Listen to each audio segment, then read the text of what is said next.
It's our responsibility. And there's a stat out there that 96% of parents leave with their baby unsafe in the seat.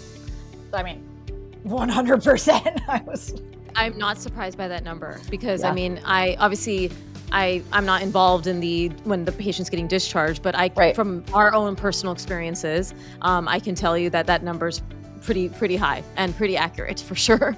Yeah, I mean, I not only left the hospital, but I drove around for a solid 10 days before somebody was like, you might want to take a look at things in here. I was like, sweetie, like this isn't right. But I was so ready to go home that we just strapped Ryan in. And the chest clip was at the belly, which we'll get into, is not where it's supposed to be. And I remember like putting my hand on his chest because I was like, this doesn't seem right, but we got to get the heck home. And it was wrong. I just got this sense that, wait a minute, other people feel this way too.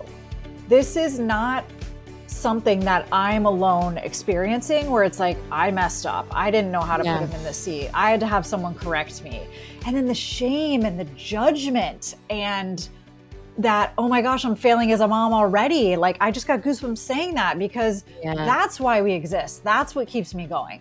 There is absolutely no reason for anyone to not be empowered to keep their kids safe. Welcome back to the show. You are listening to this on our YouTube channel. So remember, make sure to subscribe, leave that thumbs up sign, share this video, and share this podcast because this is how the show continues to be a top 30 parenting podcast in the United States. And I love doing this for you all. I love doing it for myself. I learn so much from my guests who are experts at things that I might not be experts at. And today's guest is one of those people. She is an old friend from social media when I first joined this platform in 2019.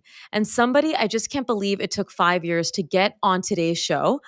Today, I'm joined by Michelle Pratt, founder and owner of Safe in the Seat. She's a nationally certified child passenger safety technician who's on a mission to help parents feel confident about car seat safety without the overwhelm or conflicting advice. Michelle has helped thousands of families choose, install, and use their car seats correctly via her platform and her courses and resources.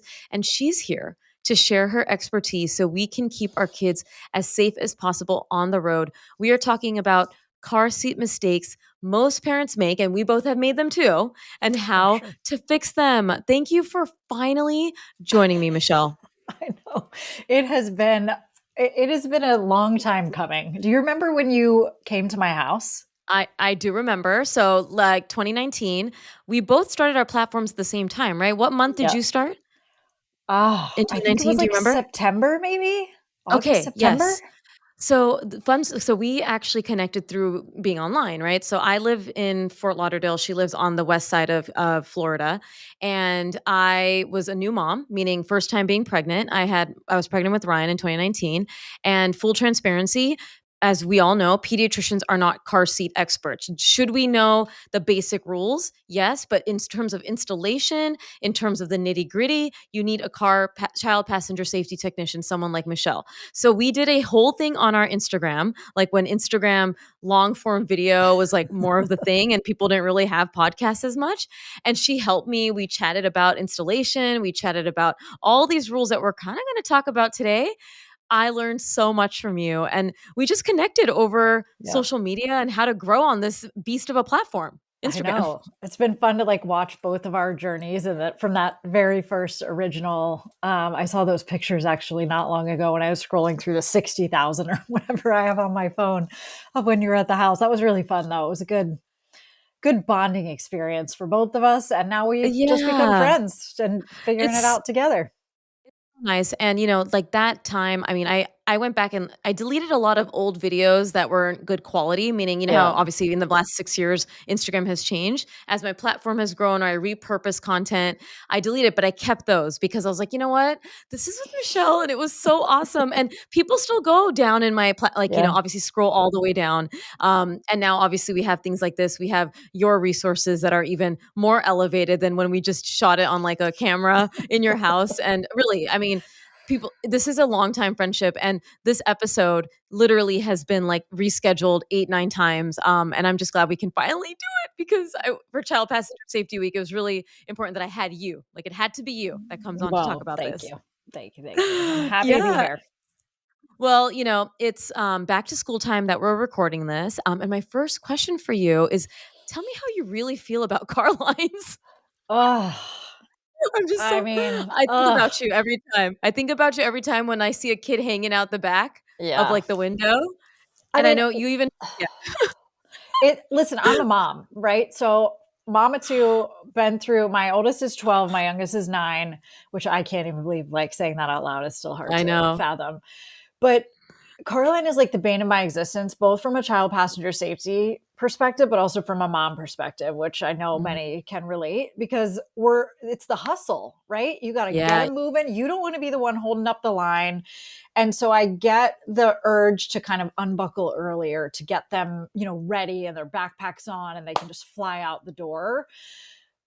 I get it from a mom perspective. From a Yeah. safety perspective, it is tough to watch because even in very like slow miles per hour, there can still be, injury. Airbags can still deploy even if you're going at a very slow speed. So I get it. I know it's hard. I feel the pain, Yeah. and we still need to do what's safest for our kids. And so please not letting them hang out the windows or unbuckle prematurely or ride with their backpacks on their backs with their seatbelts over them or any of that kind of Yeah. stuff. Um, it's tempting, but Yeah. it's definitely not safe. No, every time you had posted about it, you're like, I don't, I'm not judging here. I just want safety. And I think that's such a hard it's a hard thing to do with an account that is about safety. Anyone Yeah. who's educating about safety, whether it's car seats, sleep, whatever it is, there is this amazing balance that has to be created of I need to share the information, but I'm not going to be judgmental. And to be honest, the reason I still follow you after all these years is that you have strike that amazing balance of like, hey, I get it. Like you just said, like I get it where this is coming from, but I want you to listen to the risks that can happen and then Yeah. understand that let's make the choice that makes the most sense and hopefully it's stay in that car seat because Yeah. yeah, I mean I've seen the body half outside the window and then the sudden brakes can happen, right? I mean we see that like just it's Yeah. chaos, like It's cars absolute coming from chaos. Yeah. every different direction that you never know, is it Yeah, and going to then happen every time? pedestrians, Yes, people oh are my walking, gosh. or what if a kid goes the wrong direction? And so, as the driver, you have to be super alert, which can be Yeah, hard to do in those situations because your kids are also, going crazy trying to get ready to get out or get in. Yeah, I mean, yeah, I think one of the things that is most important to me with Safe in the Seat is exactly what you said is I am a mom first and I'm a child passenger safety expert second. And that's the perspective that we come from with everything on our yeah, platform is like, I'm living it. I get yeah. it. And here's the information so that hopefully people can make even better choices than I did when I first started because as a mom, I didn't know. I didn't know what I was doing. Yeah. No, I love that. And I mean, I know a lot of your origin story comes from personal lived experience and obviously what you felt like the world needed and what pushed you to create a space like this. And I am, as your friend on social media, and also I can say friend because I've met you in real life, Yep. you're a wonderful asset to this world. I think Thanks. so highly of you, which is why I wanted you on the show too, so that people who may not be familiar with who you are can become familiar with who you are. Well, I thank have a you. feeling that most people know who you are because you're like the child passenger safety tech that I go to, and I share a lot of your videos. But what pushed you to create a space like this, and what has made given you that motivation through all these years? I think I mean, certainly it came from a personal place where I was like, okay, I am, I did all the research. I was the crazy obsessive one. My mom was like doing safety research and presenting details, all these things. And then I go to the hospital, I have my son and emergency C-section, long labor, nothing really went Mhm. as planned. And I'm like, we're just ready to go home. And then I have him and I get ready to put him in the car seat, which I knew I had to have one. I knew I had to have somebody possibly look at the base, which by the way was still installed incorrectly. But I had never once practiced with actually putting a teddy bear, a doll, another kid, a friend's baby. And I just thought somebody was going to do it. It created this huge fight with my now ex-husband. And it was just not the experience I want Yeah. anyone to go through. And so that sort of was just like in my head. And as I was talking to my other friends or looking at things online, just doing the mom doom scroll that we do in the middle of the night feedings or anything else, I just got this sense that, wait a minute, other people feel this way too. This is not something that I'm alone experiencing where it's like, I messed up. I didn't know how to put Yeah. him in the seat. I had to have someone correct me. And then the shame and the judgment and that, oh my gosh, I'm failing as a mom already. Like, I just got goosebumps saying that because Yeah. that's why we exist. That's what keeps me going. There is absolutely no reason for anyone to not be empowered to keep their kids safe. We have the information, we know exactly what to do. It's not hard to do it once you know what you're doing. And so I always tell people, I want you to come for the car seat content and I want you to stay for everything else. Yeah. Because you can get, this doesn't have to be where you constantly are wondering if you're doing it right. No, I'll tell you Yeah. exactly what to do. I'll tell you exactly how to do it. Go ahead and do that. And then you can check that off your list until we're ready to Yeah. transition to the next stage. And we learn that one. So really it is about the caretaker community. Moms are my biggest audience. And how do we make people feel good about keeping your kids safe and being empowered with the right information to do it? Yeah. Oh, I love that story. And I really appreciate you being so transparent. I do the same thing on my platform about mistakes I've made or, things that I've learned, whether it's about having judgment about certain things and opening my mind more to, different situations. And I think that vulnerability and that transparency is why people gravitate towards you and why again, continue to follow you and want to know what you're up to.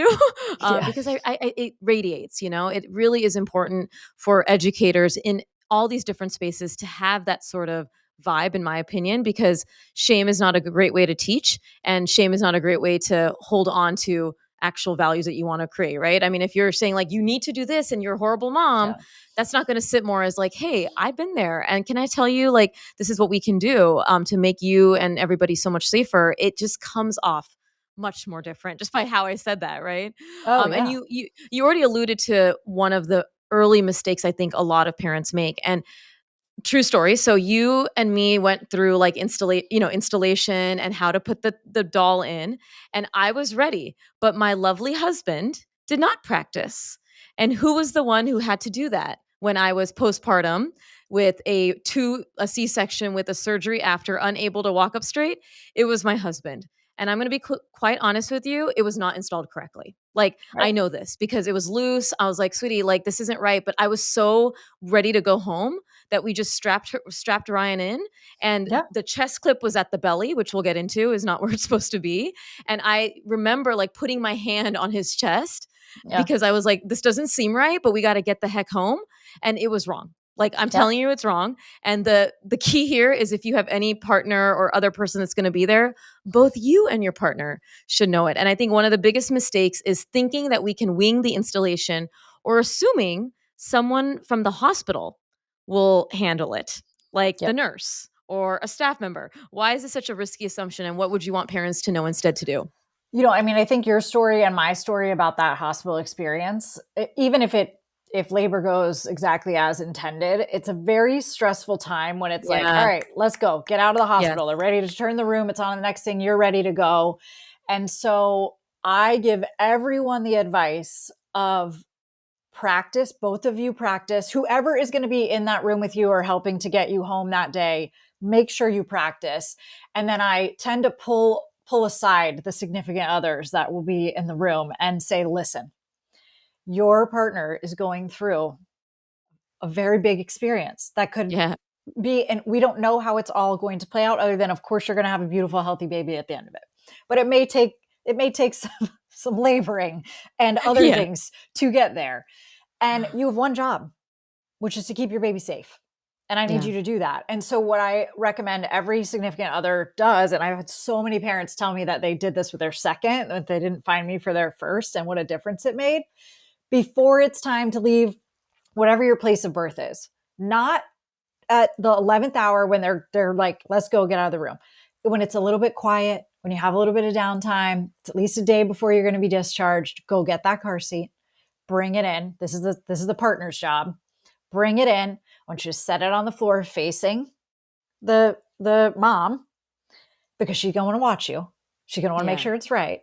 And Yeah. do your practicing then. Get the Yeah. adjustments made then. Figure out if the shoulder straps need to be moved. Make the mistake. That's all fair game. And then you can you can see. And now we even Yeah. actually, we just launched a service because of this where people can send pictures in. And then within Oh, 24 amazing. hours, we can review it to say, hey, we got to kind of tweak something here or there. So then when it is time to leave the hospital or place of birth, it's chill. It's like, I know how to debuckle this kid in. I know what I'm Yeah. doing. So that practicing is so critical. And I think like any of us, you go into a hospital setting or a birth center and you're like, well, they're going to know how to do everything. So I'm just going to learn it from them. Yeah. No. Yeah. It's the same as pediatricians, right? Like Yeah. you go to Yeah. your pediatrician, I'm like, well, they're going to tell me when to move the shoulder straps up or when to switch. No. No, that's not the training. That's not the expertise. And so safety of our kids is our responsibility from the time they enter the world. And that's the same when their first ride home is it's our responsibility. And there's a stat out there that 96% of parents leave with their baby unsafe in the seat. I mean, 100%. I'm not surprised by that number because I Yeah, mean, I obviously I'm not involved in the when the patient's getting discharged, but right. from our own personal experiences, I can tell you that that number's pretty high and pretty accurate for sure. Yeah. I mean, I not Yeah. only left the hospital, but I drove around for a solid 10 days before somebody was like, Yeah. you might want to take a look at things in here. You became a child passenger safety technician obviously after how many years after that? Your son was being born? I got certified in 2018.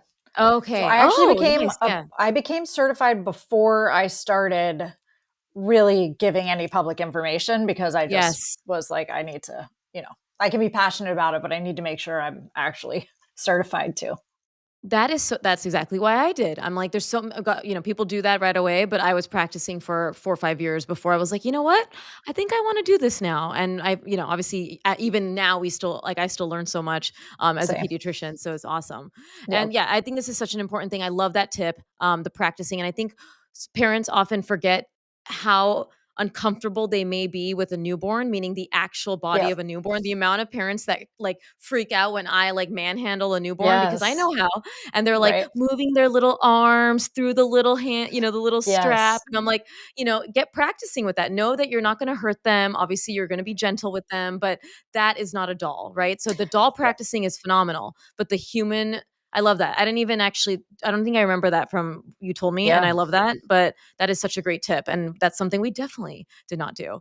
And the next thing I alluded to was installation. Obviously, we're not talking about like all the very important installation of the base and things like that, but just in general, chest clip placement. Yep. What is proper chest clip placement? I said that I had it in the belly, which I know is wrong, but tell people why this Yep. matters, where it should be, and some general rules. Yeah. So the chest clip is always at armpit level. So you're going to find the armpits, it's going to be at armpit level. The littler the baby is, the closer that is to kind of their head because they don't have a whole lot of room there. Over time, Yeah. obviously, that distance expands.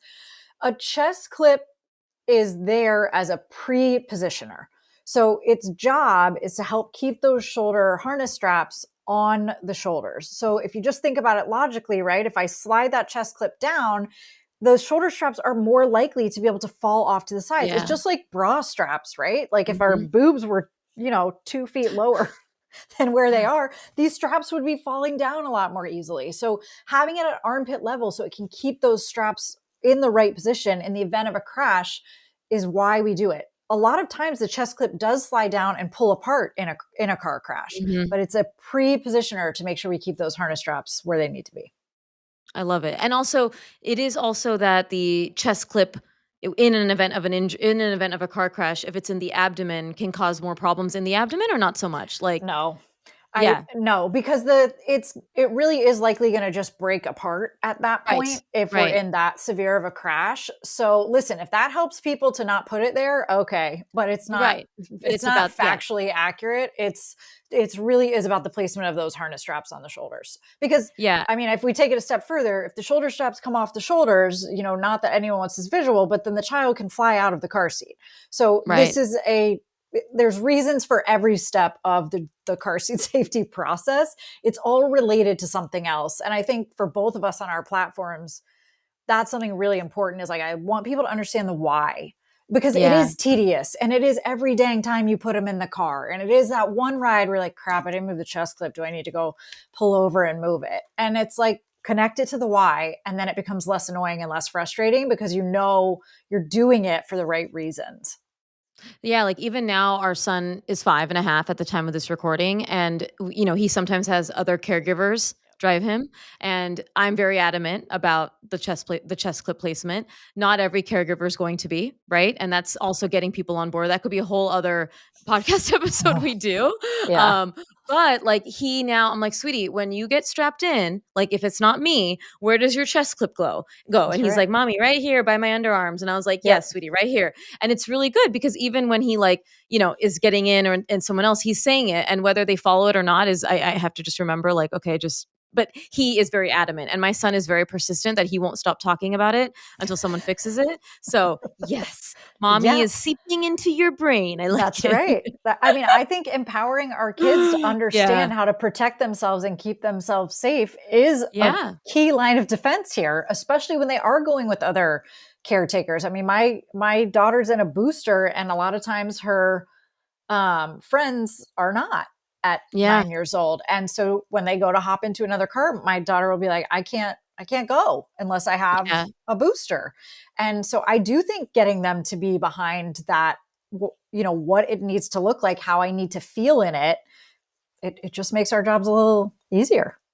Yeah, and I mean, going back to the car line thing, obviously a lot of kids are getting unstrapped, and we have the rule that we can't unstrap until we stop, right? I mean, when Yep. we get to the front, and of course, it's a little longer. I don't think people. It's not that much longer. Right, Like right. it's. I think it's just. I get it though. You're already in that rush mentality, but I love it because of the boundaries and because of the repetition, he knows that he can't do it until I give him the go ahead. I say, hey Ryan, we're stopped. You can take off your clip, right? Because Yep. he knows Yep. how to unbuckle himself, right? Yep. But and you could say that a lot of kids would just start doing it, but it was the repetition when he was 2.5, starting to figure out the unbuckling, like, oh, sweetie, we can't do that. We have to keep it on. We can't move the car unless it's on. And so Right. it really did help. And is it easy to keep doing that repetition?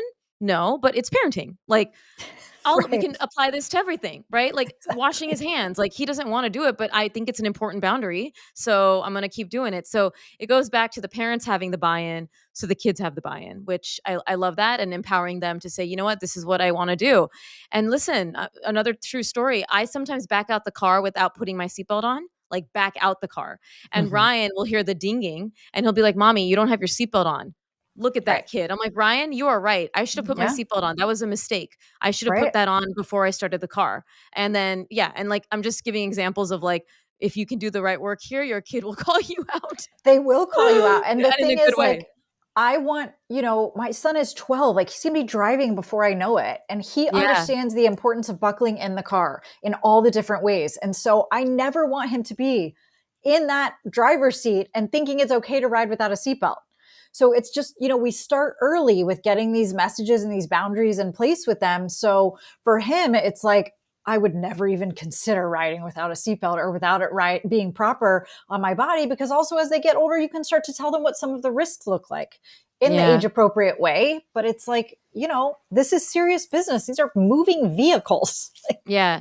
And I mean, I think one of the common things that I often hear is that, it's that survivor bias from, a long time ago, like back in the 80s, 90s, there were not a lot of regulations. I Yeah. have very vivid memories of sitting in the back of like a Oh, yeah. truck, like Yep. without any, that's not a new story. And my parents weren't very adamant about seatbelts in the back. Right. And that we all survived, but it obviously is survivor bias. And I think it's also important to remember that so many of us listening probably grew up in the 80s and 90s where that was the case. But just because we made it doesn't mean people didn't make it. And obviously it was a very tragic thing. Like, and I will also say that my people are like, well, everyone did. I'm like, the problem now that I see on the roads is the higher degree of distracted driving. Oh, Regardless of the fact that we should have seatbelts on as it is, there's way more distraction on the road than there was 20 years ago. I mean, already we should have been doing seatbelts, but I see it all the time. People on their phones, people like, doing their makeup. Like there's so much distraction and lack of presentness when we're driving that there's yep. just way more accidents. And I don't want that. Like, I mean, no one should want that. And again, as an ER doc, husband and I'm a peds, we see just all Oh, the yeah. the small instances that happen that you're like split second decisions that you could have done something different and it ended in tragedy. And that's kind of Yeah. why we're here, you know? Yeah. I think that's a huge part of what I try to message and why Yeah. Safe in the Seat exists, because I never want a mom to be on the other side of a car crash to say, I wish I would have known, or I should have done. Yeah. I still get goosebumps when I say that stuff, because you're already gonna have all of those feelings, but control the controllable. In your car, inside there, you can control a lot of things to keep yourself and your children as safe as possible on every Yeah. single ride, no matter how short, no matter how fast or slow. And that is all we can do, because we can't control what other people are doing on the road. And I want someone, I mean, we're all going to get in a crash at some point in our life. And there's usually multiple, is kind of what the Yeah. statistics show us, varying degrees, obviously, and hopefully very minor, but still, we're all going to be on the other side of that at some point. And looking at it, I just, like I said, I don't want anyone to be like, oh, I didn't know I wasn't supposed to have know. a booster yet. I didn't know the chest clip was supposed to be at armpit level. I didn't know XYZ. There, we have all the information for you to know. Yeah. Oh, I know. I really appreciate that. And I have been in one so far, and it was a side swipe. And thankfully, it was all grown ups, all wearing their seatbelts. But you think about even the whiplash we all got from having seatbelts on. But Right. if we had not had seatbelts, someone would have been thrown through a window because of the speed that happened. And we walked out of there. Like, I mean, it was Yeah. totaled the car. And so those are just instances that I agree. I don't want anyone to find themselves in, and it's a shoulda, coulda, woulda situation. Right. And why I love the work that you do. The next one was something that I actually did not know as a pediatrician. And again, I want to reiterate that these are the nitty gritty things that, again, child passenger safety technicians know, and we should know, which was the 1 inch rule. So, can you Yeah. explain what it is and why it's important when checking for a secure install and positioning? Yeah. So let me back it up for a minute and talk in like realistic terms, which is what I like to do and how it Love that. helps me retain the information. So if you think about, we've got like a vehicle that's made for adult passengers. That's how it's tested. That's how the different parts of it are made, safety features, all of it. It's made for an adult body. And Hmm. and I'm talking adult on the outside, but also fully developed on the inside as well. Now we have to take these teeny tiny passengers or children, at any level, and we have to put them in this monstrosity of a machine that is going out on roads at high speeds and isn't made for children. Yeah. So we got to retrofit it essentially. And we do that by adding in these car seats or boosters to properly fit the age and stage child that we have. I find that if people just kind of think about it that way, it's like, okay, wait a minute. This beast of a mobile is not Yeah. meant for my kid. So I have to change it to make it safe for my kid to ride in it, which is one of the most dangerous things I will ever do with them. So when I put them in that car, having whatever it is that we're adding to it, the car seat, be as tight as possible logically makes sense, right? We already have to adapt the car to be able to ride with our children in it. And so when we put the car seats in, we want them to move less than an inch, meaning when we give them a little handshake at the belt path is where the strap that has the lower anchors attaches or the seatbelt goes. Always closest to the vehicle seat back, no matter which way you're facing. When you give it a little, shimmy shake, you don't have to be crazy about it, put all your weight on it. We just want to know it's not moving more than an inch, because less movement is less injury. And Yeah. we don't need to over tighten or sit on it or grab tools, none of that.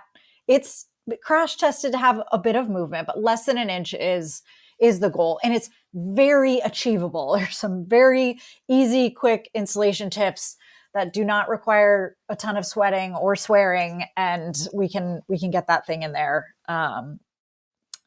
less than an inch easily.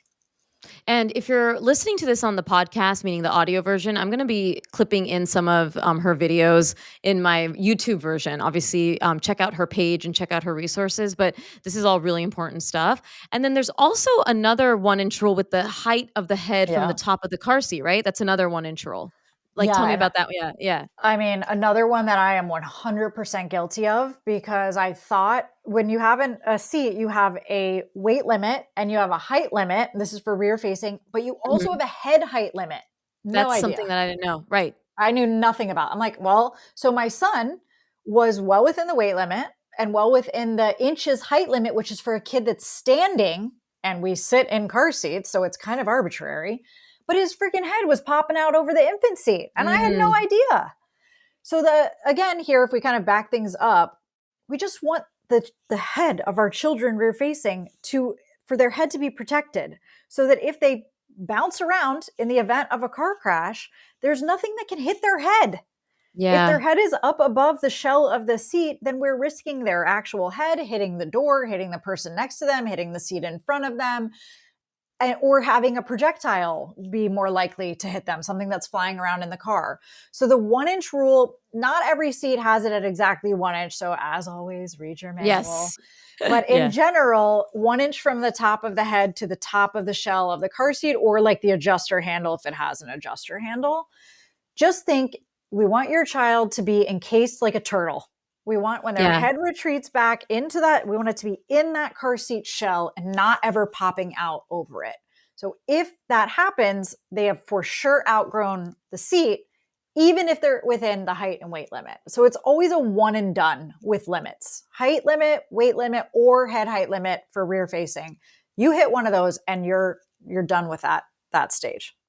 Well, the reason why I also, again, this is what I learned from you, and that's what I was like mentioning because and you also talked about it beautifully when I remember learning about it from you because we don't account for how people have longer legs and longer torsos, right? So obviously, when you sit, that can make the difference, right? So you Yeah. have a kid with my kids have short torsos, so my son had long legs. So when he sat in it, he was well under that Fine. 1 inch from the top of the. Again, we're talking about here's the top of your car seat coming in, Yeah. right?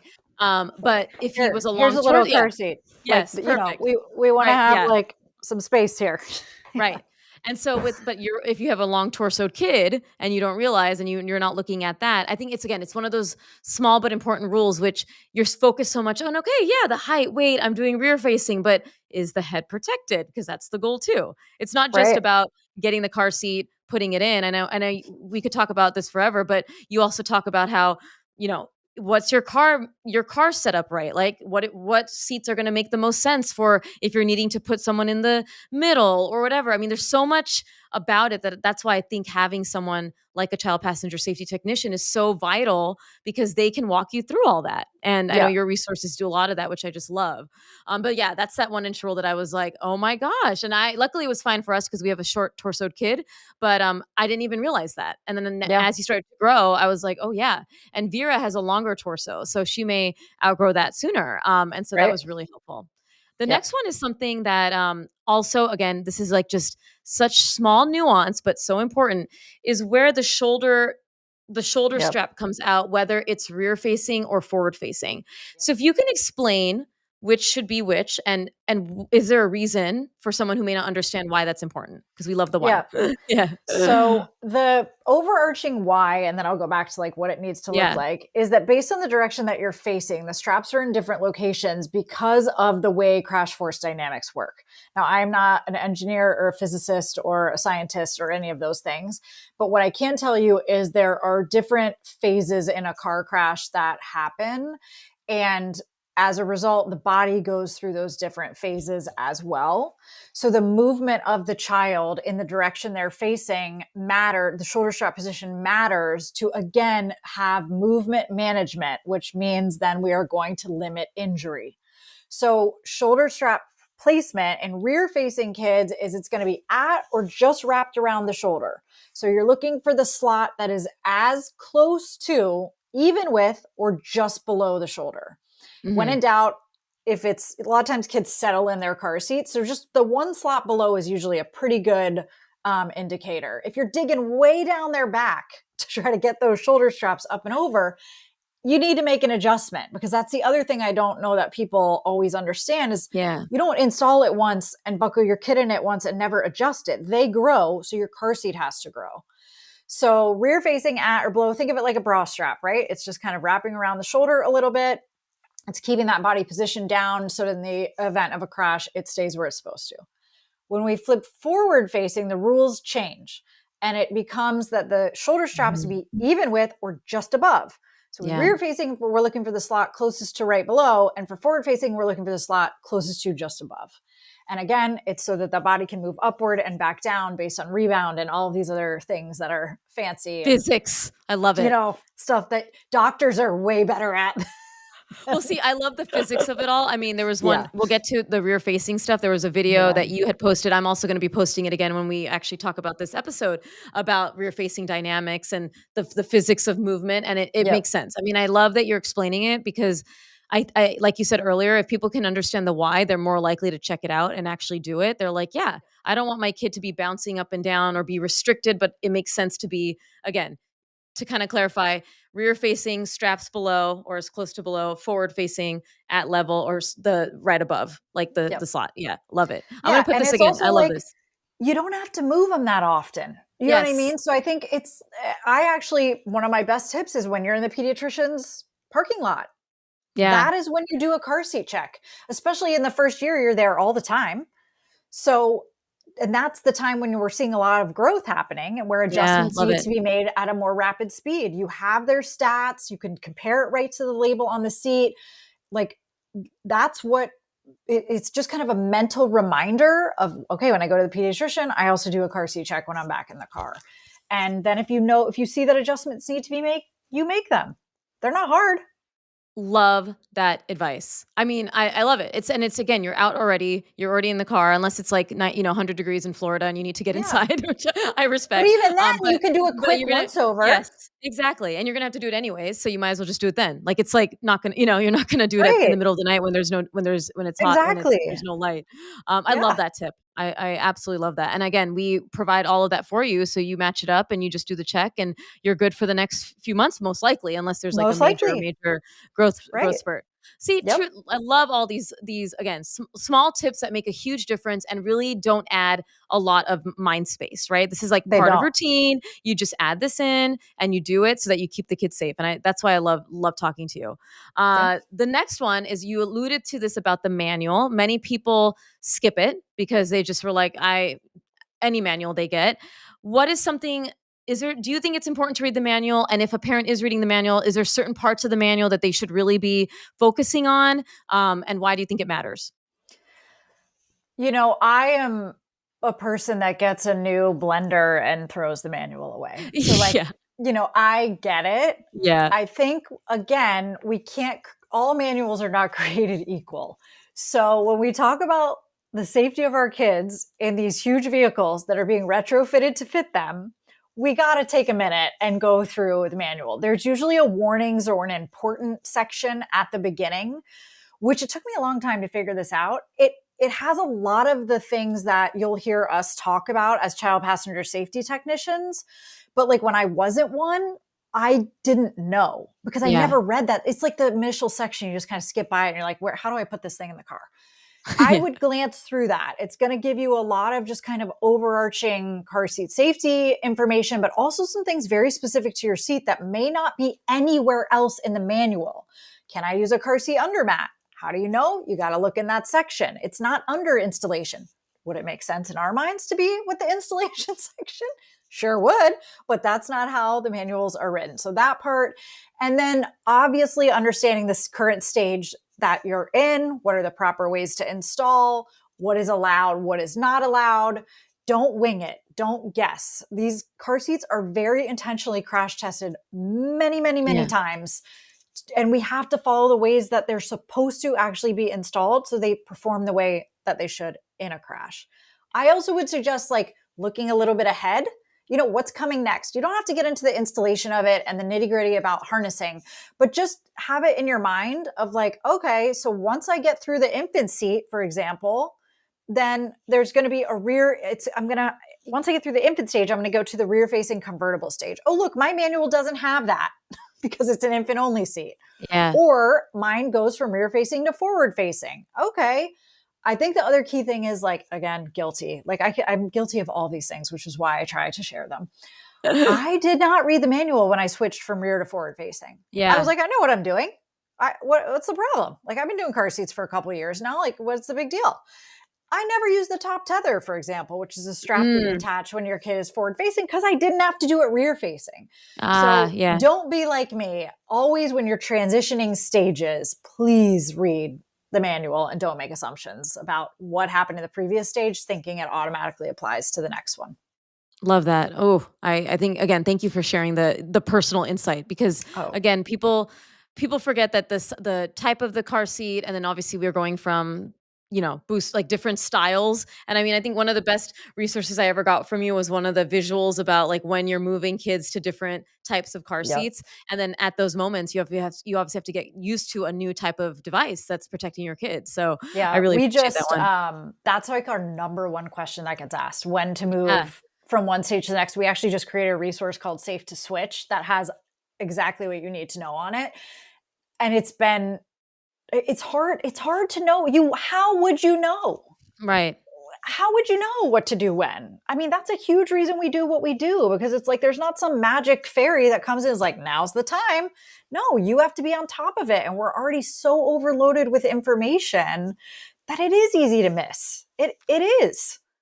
And I mean, this is actually a good segue to one of the other mistakes, which is there's a lot of miscommunication and misinformation around rear facing and turning kids forward. So, and I don't know if you know the origin, but like in my training, like I don't know if this was all like if this was incorrect advice all the time or if something changed and pediatricians weren't up to date. But for like 10, 15 years ago, it was rear facing until 2 and then Mhm. moving them forward.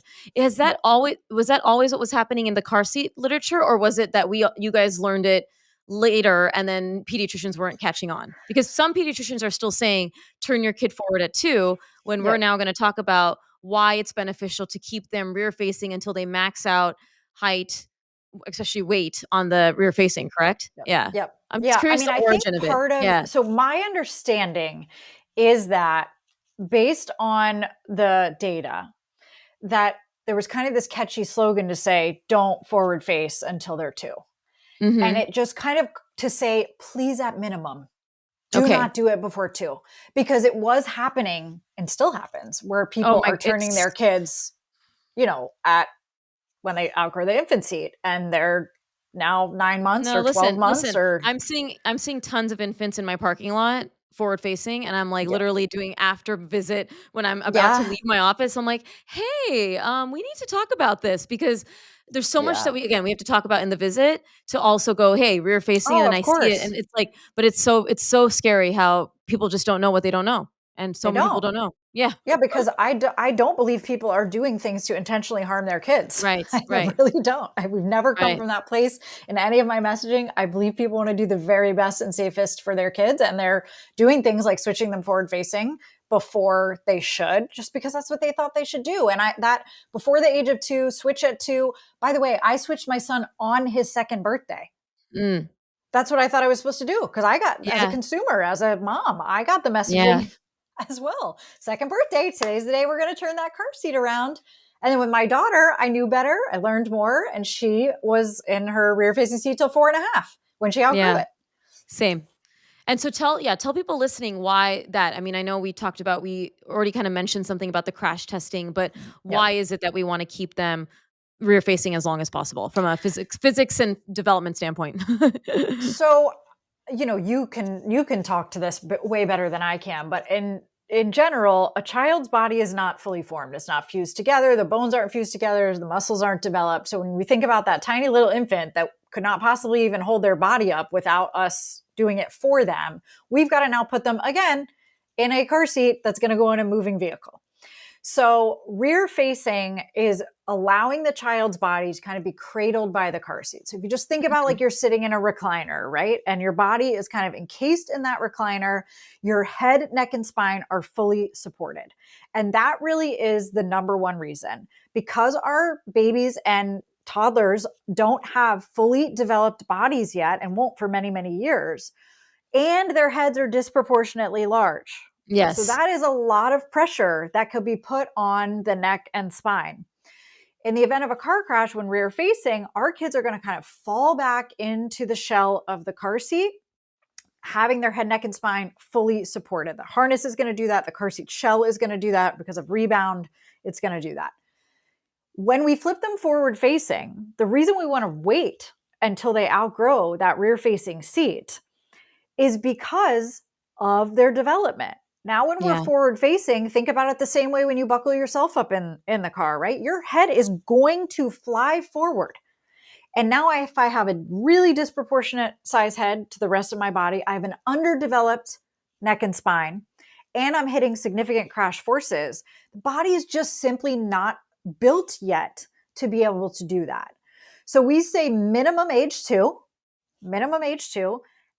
I, in general, tell people to have a goal of age 4 in mind, Yeah, because that's what I do. I Yeah. I like the idea of like, when I have my little itty bitty baby, you're not like, when am I going to be done with this? Okay, you're not for a very long time.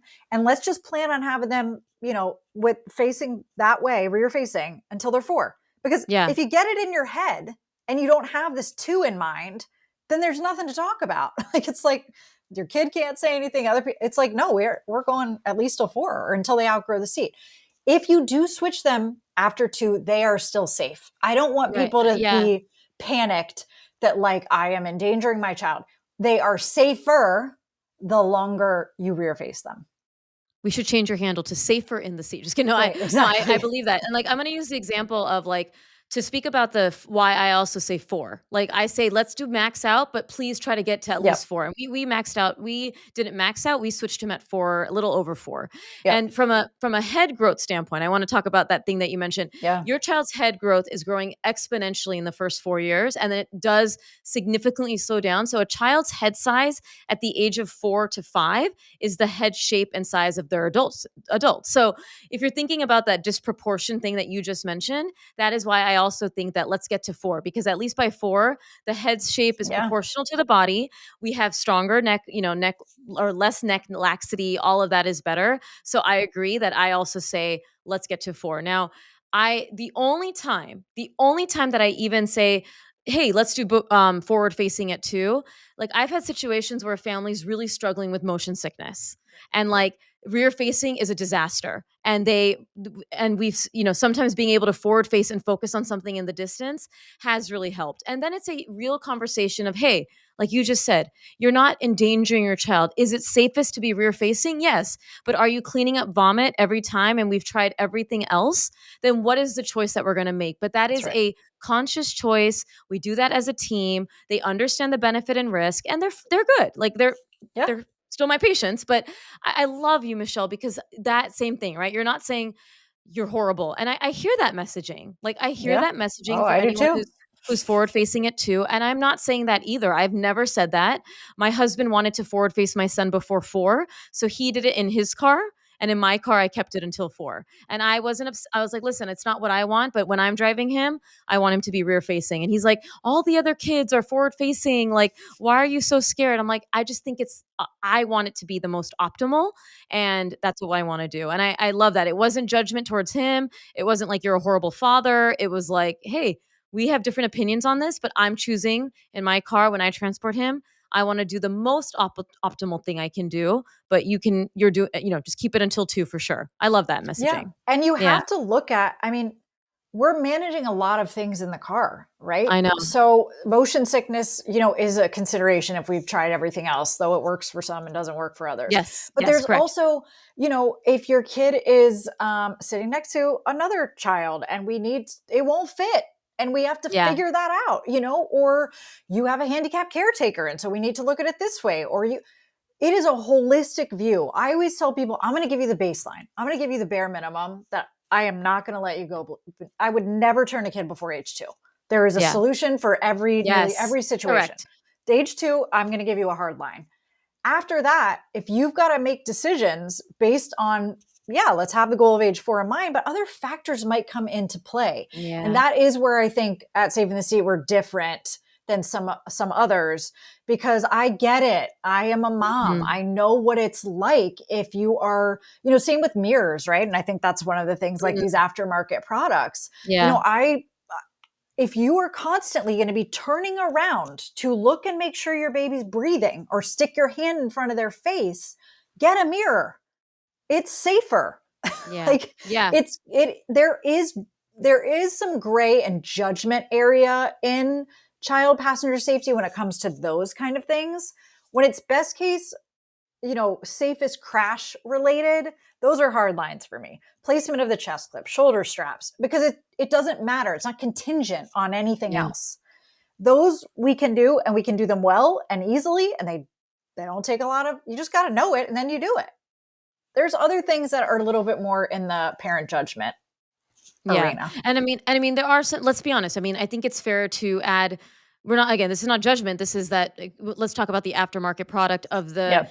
the devices that people are putting so that their kid's head doesn't fall forward, which is, to me, I'm very adamant that please do That's not a do hard this. line. No. Like hard line, yes. Like hard line, That's a no. But hard line. explain, but the amount of people that message me about that, right? And I'm sure Yeah. you used to get that a lot too, and you've been very vocal talking about those kind of products, right? Like, we want their head to be able to kind of move as long as your chest clips and everything else is installed.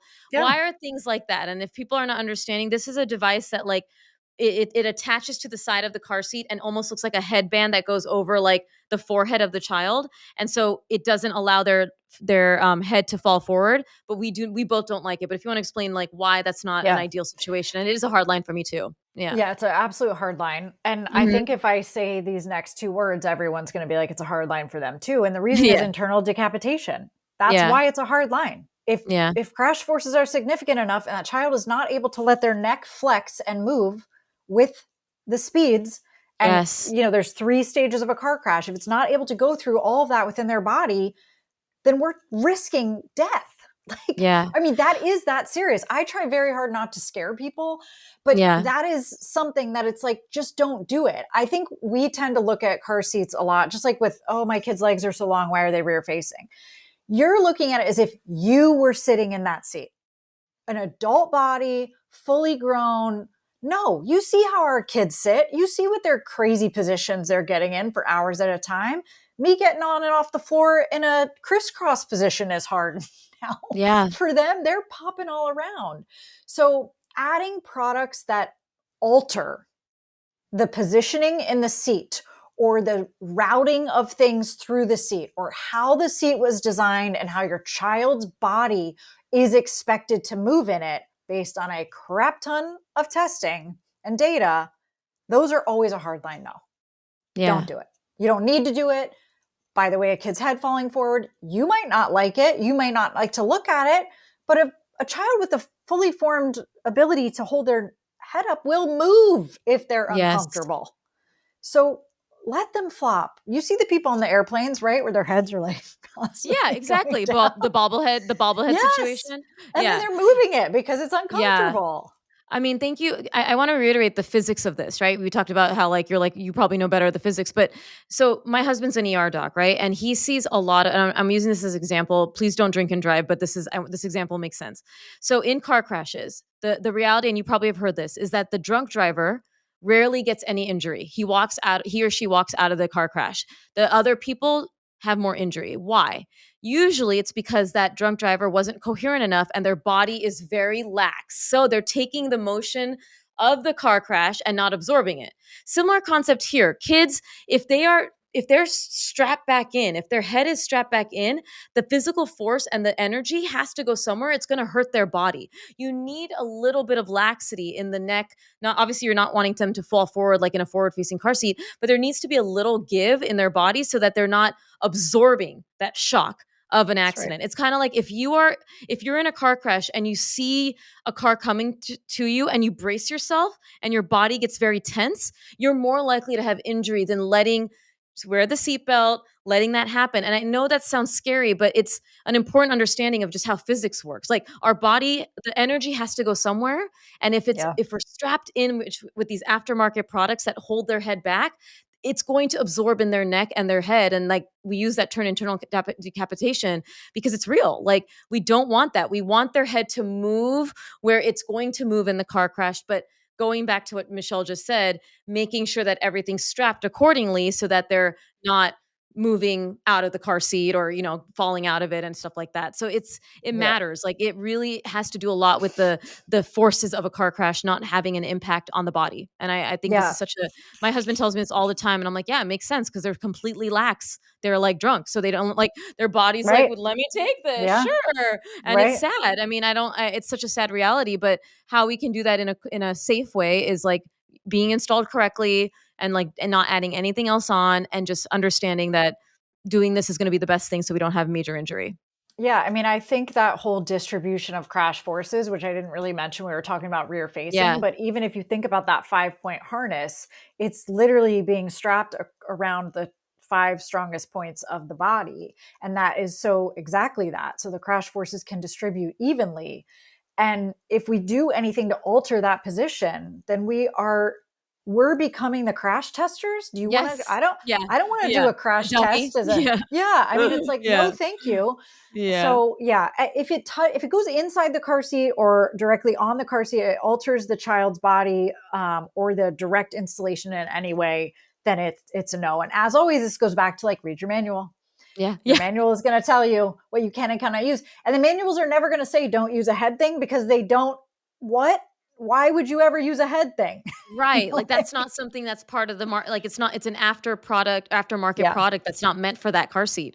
and it's This is marketed like crazy. Yeah, it is. I It's all, mean, all these safety issues. I mean, we're talking about car seats, but even with safe sleep, like, I see all these things that are available on Etsy and, like, oh Amazon, yeah, and I'm like, it's not regulated to a level that we need, and I need consumers listening to this to understand that, right? Like, this is why these that's right. episodes are so important, because you could get suckered into, like, "Oh, my kid needs this because my friend has it," but you Oh don't need yeah. it.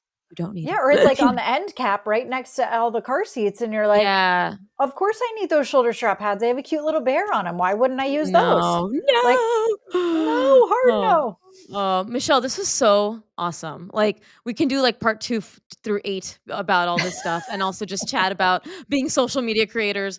But I adore you. Again, thank you so much for all of this information. You bet. I feel like I already knew a lot of this stuff, but just hearing it again, I was like, yeah, yeah, yeah. I'm gonna tell my families, and I'm empowered to keep educating. But what would be your final message for everyone tuning in today? I think there are probably two. One is the biggest mistake people make is moving their kids from one stage to the next too soon. Mhm. So slow it down. You don't get an award when you get to the finish line. We want to keep our kids in a car seat and then in a booster, and have in your head that it's going to be between 10 and 12 years old before Yeah. they're going to before that bulky whatever isn't in your car anymore. So just embrace it. It's part of parenting. I think the other thing is, like we've alluded to before, this is all controllable. We can Mhm. control what's being done in our car, and it isn't that hard. I more and more am getting away from some of the messaging where it's so overwhelming and it's so confusing. It is if you don't know what you're doing. But that's why we exist. We're going to help you know exactly what you're supposed to do so that then you can say, I can check this off my mental to do list. My kid is as safe as possible in the car. Now I can move on to the 800 other things that are on my worry list. Yeah. Oh, thank you so much. And like I mentioned, I know a lot of my listeners probably already follow you or did when they were in that season of needing it more or Yeah. whatever it is. But please, I want you to share where people can go to stay connected, the resources that you have at Safe in the Seat, how you're helping everyone, because I know you've obviously evolved since we first met 6 years ago. So if you can share that, and I'll be adding all of this to my show notes. Yes. So, unlike yourself, that is able to be in all of the places, which I'm always in awe of creators that are able to like do all of these things. Instagram is still our main like social Yeah. hub. So at Safe in the Seat, there we have YouTube videos as well that can be helpful, though, not as many as we used to, though we post YouTube shorts a decent amount. From Yes. a resources perspective, I am most excited about some things we've launched recently because they're very low price points, very accessible. So, Talk to a Tech is one of them where you can ask a question, which allows you to also send in video or photo. And that's never been done before. We have to have that kind of behind a paywall for liability. So, one of my direct people that work on my team that are child passenger safety technicians are helping people all the time with getting like those, just I need help with this, or can you check this installation, or can you look at my baby before we ride home Yeah. and from the hospital or whatever. The other one is Safe to Switch, which is a transition guide, and it is a 70-page, but it goes from when you are expecting all the way through to age Love it. 13 riding in the front seat. So there's no booster, but there's also no booster. And now you're 13, you're riding the front seat. So it takes you through the entire progression, and you can reference the different sections when it makes sense to you. And then you can get a high level overview. And that's been really helping a lot of caregivers out a lot. as well. But I everything's on our website, you know. love it. Oh, I'm going to be adding all of that, like I said. And thank you so much. This was a long time coming, like we said. I'm releasing this during Child Passenger Safety Week, but of course, that week is in honor of like educating and empowering people and reminding parents about and caregivers the importance of car seat safety. But also, this is something year round that I hope every parent understands the importance of. So, thank you, Michelle, for all the Thank you work for you having me. continue It to was do. so fun. Yeah. And I mean, thank you for making car seats fun. Like, I literally was sitting here and I was like, yeah, this is good. And just also the storytelling and the relatability. It means so much. And so I can't wait to get this out to everybody. And for everyone tuning in, if you love this episode, please make sure to give this episode a thumbs up, share it on your social, subscribe to the channel. And it's how I can continue to bring amazing guests on this show. So thank you all for tuning in today. And thanks, Michelle.